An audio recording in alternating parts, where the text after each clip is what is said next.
to Meet the Thriller Author, the podcast where I interview writers of mysteries, thrillers, and suspense books.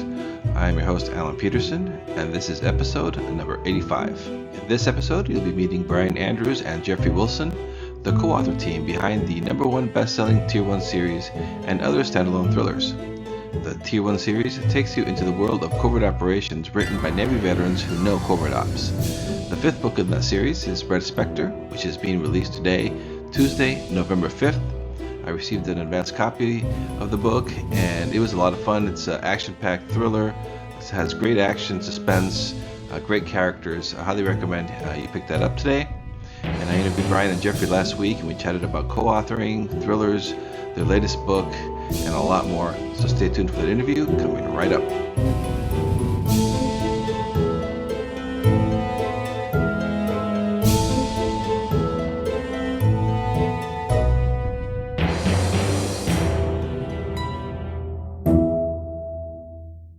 Brian, Jeff, how are you guys doing this morning?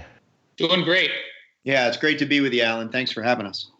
Thank you. This is going to be a little strange for me. It's the first time I have two co-authors together, so bear with me. Well, and we're used to it, so we'll carry it for you. All right, perfect. So can you tell us a little bit about your background? Yeah, so Brian and I are both, I'll let Brian speak for himself, but we're both Navy veterans. I have been in and out of the military, actually. I started out in aviation before I got in a motorcycle accident and went and flew civilian for a while. And then worked for other parts of the federal government for a couple of years before deciding to pursue a medical degree. So I went to medical school to live a life of peace and harmony. And then they crashed those planes into the towers, and it pissed me off. So I went back into the Navy. And after a deployment with the Marine Corps, I found myself recruited to work with a Naval Special Warfare Unit on the East Coast, and made several deployments as a combat surgeon with a East Coast-based SEAL team. So that's sort of my story. Brian, what's your story? Yeah, I was also in the Navy. I went to after college. I went active duty in the submarine force. I was a officer on a fast attack nuclear submarine stationed out of Pearl Harbor, and then did submarine type stuff. And when my tour was over, I went to business school and got an MBA. Started a business, did some entrepreneurial stuff for a better part of a decade, and then always wanting to tell stories, and it's always been something I've been interested in. And finally, just decided, what, I'm going to give this a go, and started writing. Published my first book. And I was in this organization. I joined this organization called ITW, the International Thriller Writers. They have great for debut authors. And it just so turns out the year that my book was a debut, so was Jeff. So we met at this Thriller Fest conference in New York. And that's sort of how our relationship got kicked off, which led to co-authoring in the Tier 1 series. Oh, that's interesting. So you guys had already published independently before you started writing together? Yeah, we both had a couple of books out, and in fact, we continue to do a couple of independent projects. Although 90% of what we do or more is co-authoring these days. We just signed a new deal, so we've got a new series coming. So we're not going to be doing too much on our own. But Brian has got an amazing book out right now called Reset, which is more of a speculative sci-fi bent that's really good. So, and I've done some supernatural thrillers. So yeah, we've done a lot of stuff independently, but I'll tell you, once you co-author with someone who you really meld with, it's hard to go back. Like, I was sort of the reluctant person in going into the co-authoring when we first started talking about it. I didn't see how it could work. And now I think I'm the one that's like, it's hard to me imagine not co-authoring now. We're so efficient. We have such a great system, and we're not just us, but with our developmental editor and other people, that I can't imagine ruining the efficiency of what we've got going on. Yeah, your new book is Red Spectre that comes out on November 5th, and that's the fifth book in the series, right? Can you tell for the listeners a little bit about the series and Red Spectre? Sure. So the Tier 1 series that's the books we're probably most known for.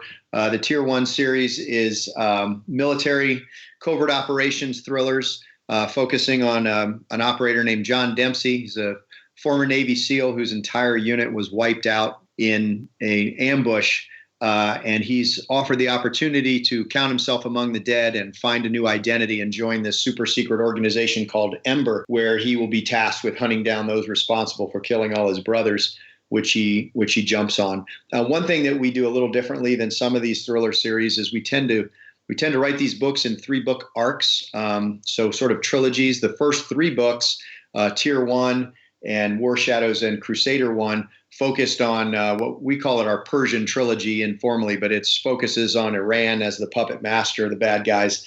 And then in book 4, American Operator, we shifted to the emerging Russian threat, and we continue that thread in book 5 as Dempsey and Team Ember face that threat. So it's been a lot of fun. It's a fun series to write, especially with our background in the Navy. We know a lot of people in the community, and so it makes it very exciting. I noticed that one of the characters is a combat surgeon, so now I know where that where you drew from that one.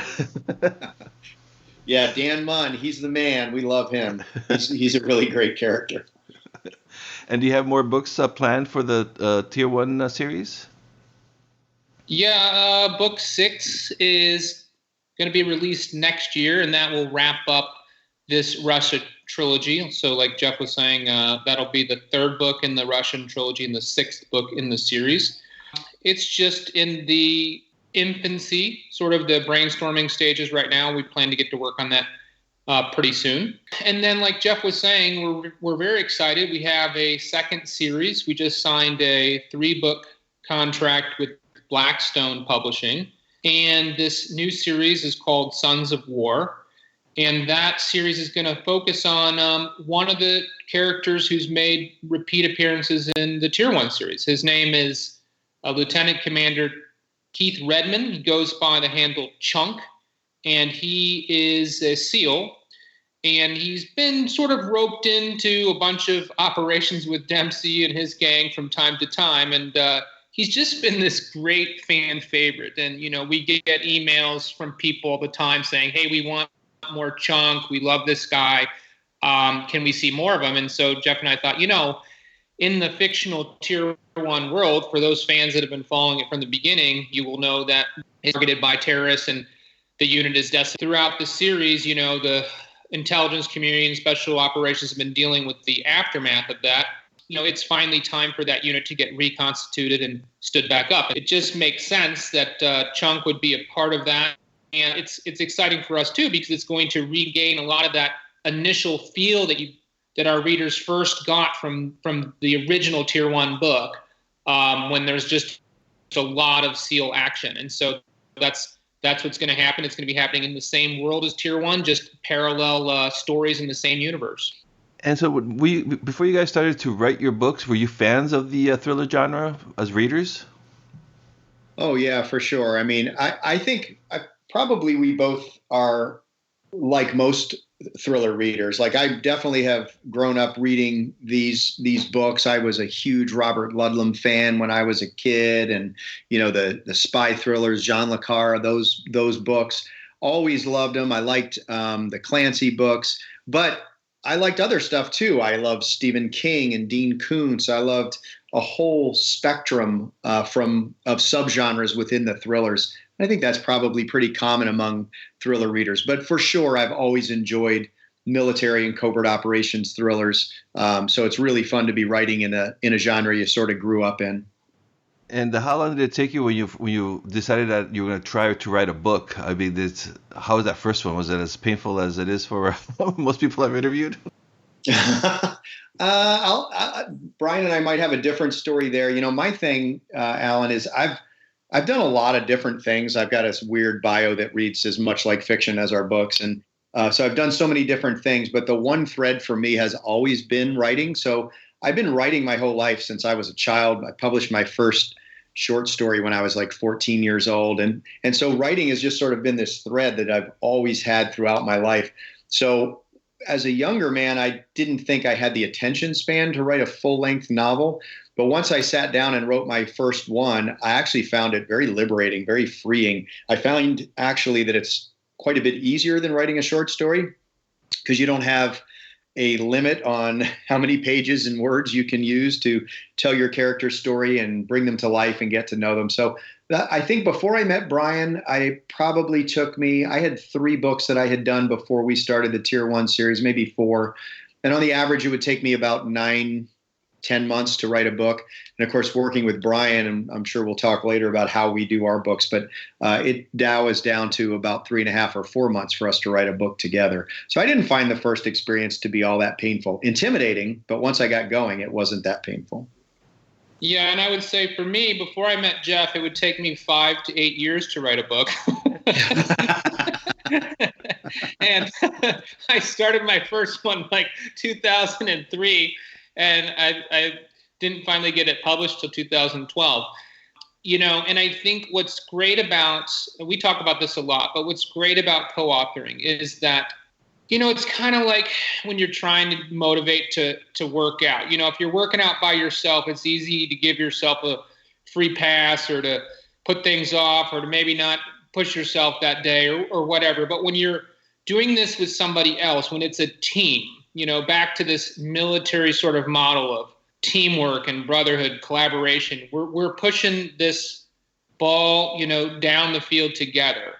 And so now, like every day, we're motivated, I'm motivated, and there's progress made. And so, like Jeff said, I mean, to think that it took me so long to write the first book by myself, and now Jeff and I can brainstorm a book and have a completed manuscript 4 months later. I mean, that's just life-changing.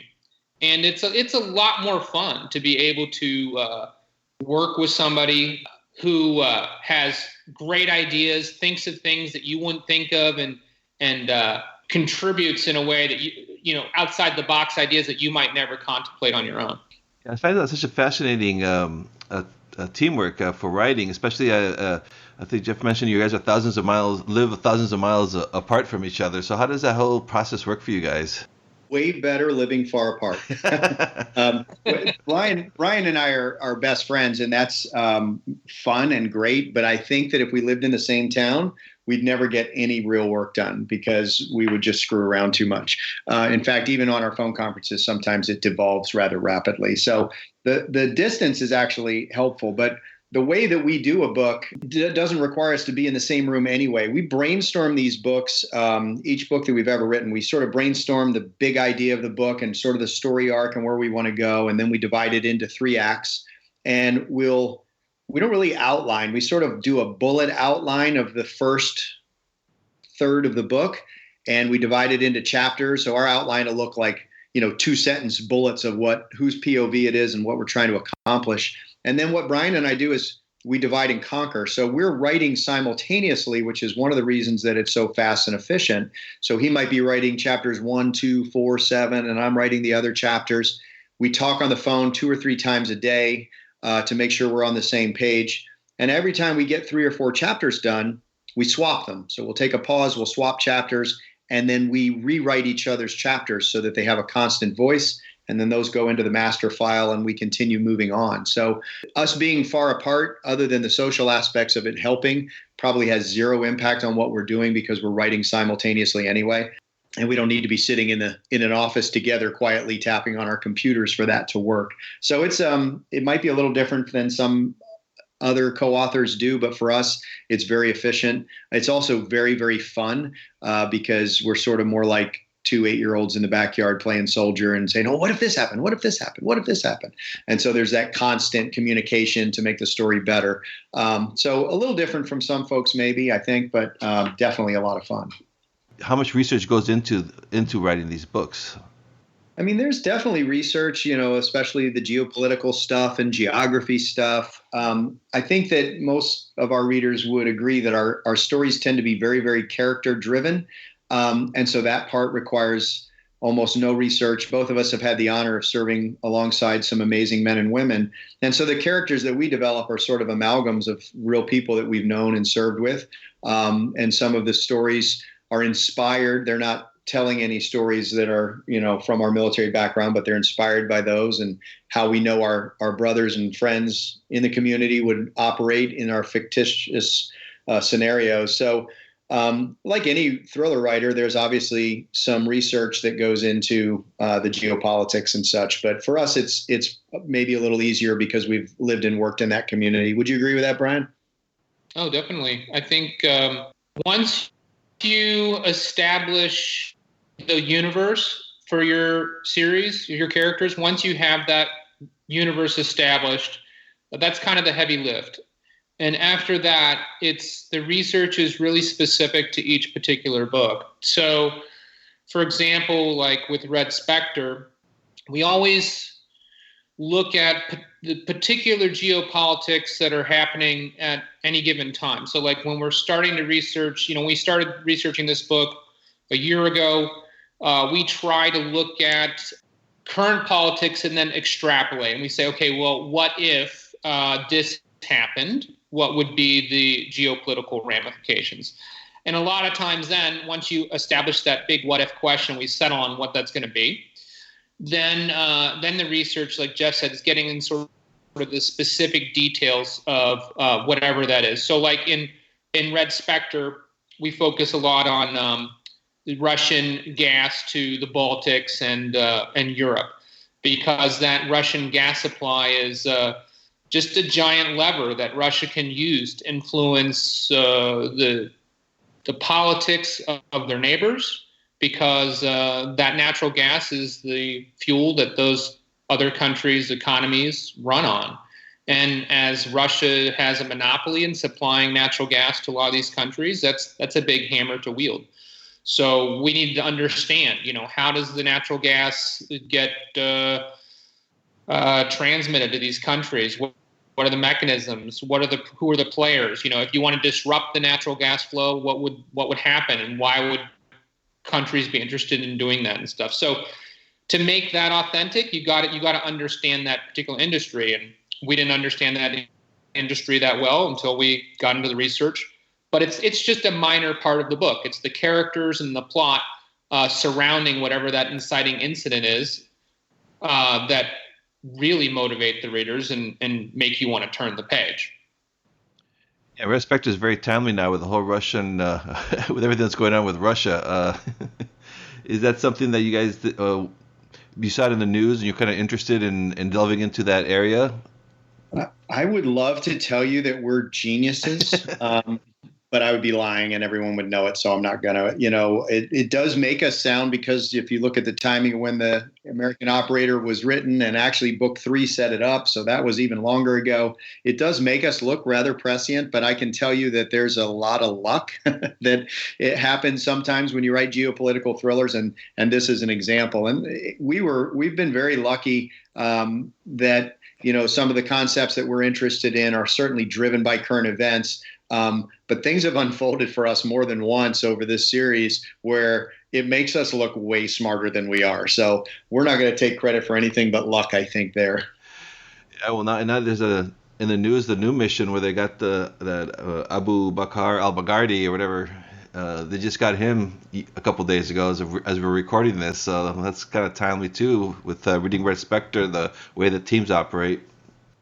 Yeah, and with American Operator occurring in Syria, and we talk a lot in American Operator about it's not the thrust of the book, but as a backdrop, we talk about the distribution of forces in Syria and the problems associated with it, who should and shouldn't be there, not taking a stand, but just including that as relevant real-world backdrop for that story. So yeah, again, Syria coming up, and especially that region of Syria coming up, we were conducting some last operations prior to withdrawing troops in towns like Manbij that are the focus of American Operator. So yeah, sometimes it's kind of fun when you write something and you look on a map and you use this town, and then 6 months later it's on the news. You're like, oh, that worked out well for us.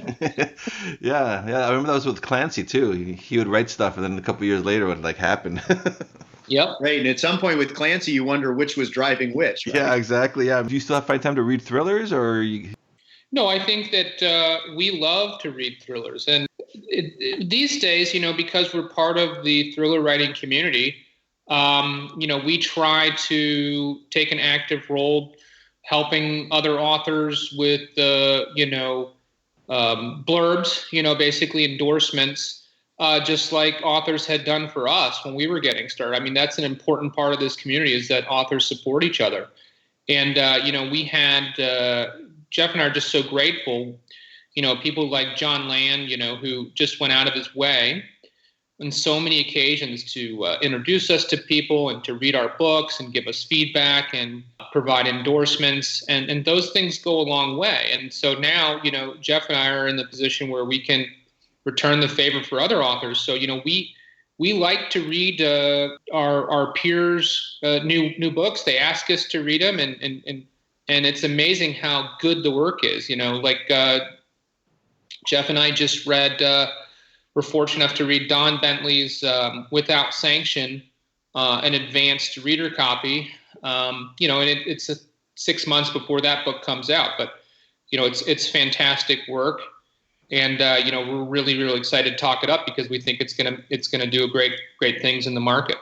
And so you say your next, now you're working your next 3 books for or the next trilogy for Tier 1, and the first one of that one's gonna be out next year. Can you tell us a little bit about that, or is it all under wraps still? Well, that's probably still under wraps, and that's the book coming out end of summer, probably book 6. In this one, we'll wrap up this trilogy, and then we'll be scratching our heads about where to take Dempsey and Team Ember next. So one more book in book 6 will finalize the Russian trilogy. So we're working on that, and then of course we're getting busier because of this new series. So we're wrapping up the first book in that one already. So it'll be a little bit more of a juggling act as we move forward with these 2 series running in parallel. But it's definitely fun. So book 6 will finish up the Russian trilogy, and then definitely we're keeping it close to the vest what happens next. I really love your cover of Red Spectre. The artwork is pretty awesome. Yeah, that's an awesome one. That's maybe one of our favorite covers. I thought American Operator took it to a new level, and they definitely held it with this one. But yeah, we love the cover art on this book. Before I let you go, we do have some aspiring writers I know that listen to this podcast. Any advice for someone who's starting out or trying to get that first book written? It's hard not to sound trite, but the advice that I give people when I talk to them is just keep writing. I mean, I think it's easy to get discouraged in this business.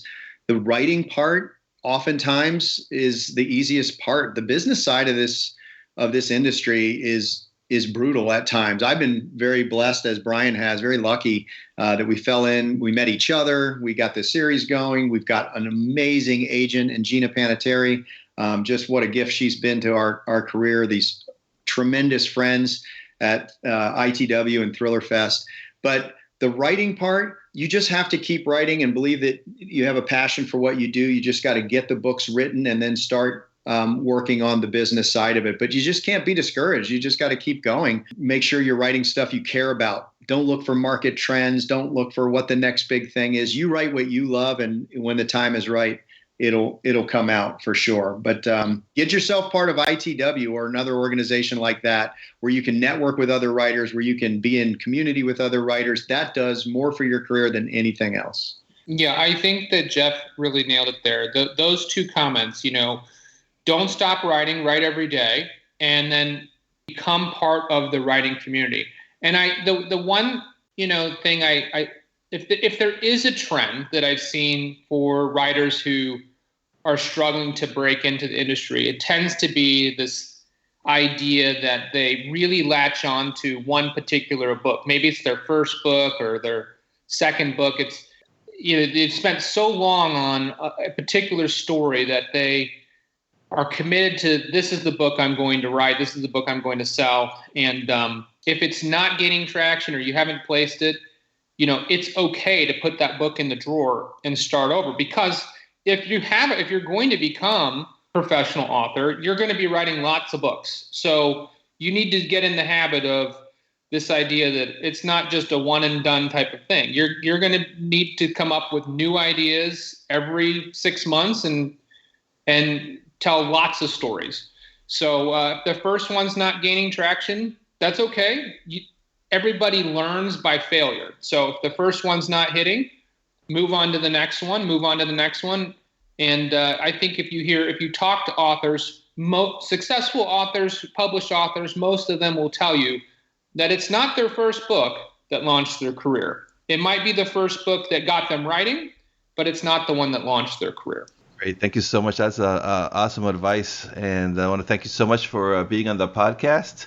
And good luck with Red Spectre coming out. Thanks so much, Alan. Thanks for having us, man. Anytime we can come back, we'd love to. Enjoyed talking to you. All right. Thank you. Thanks so much. Thanks for listening to the Meet the Thriller Author podcast. Be sure to visit thrillerauthors.com to join the conversation, access the show notes, and discover great thrilling reads. If you enjoy the podcast, I'd love for you to subscribe, rate, and give a review to it, wherever it is that you're listening to this podcast, be it iTunes, Apple Podcasts, Google Podcasts, Stitcher, TuneIn, Spotify, wherever it is that you're listening to this right now. I would appreciate it. And please do check out my own thriller novels over at my website at alanpeterson.com. Until next time.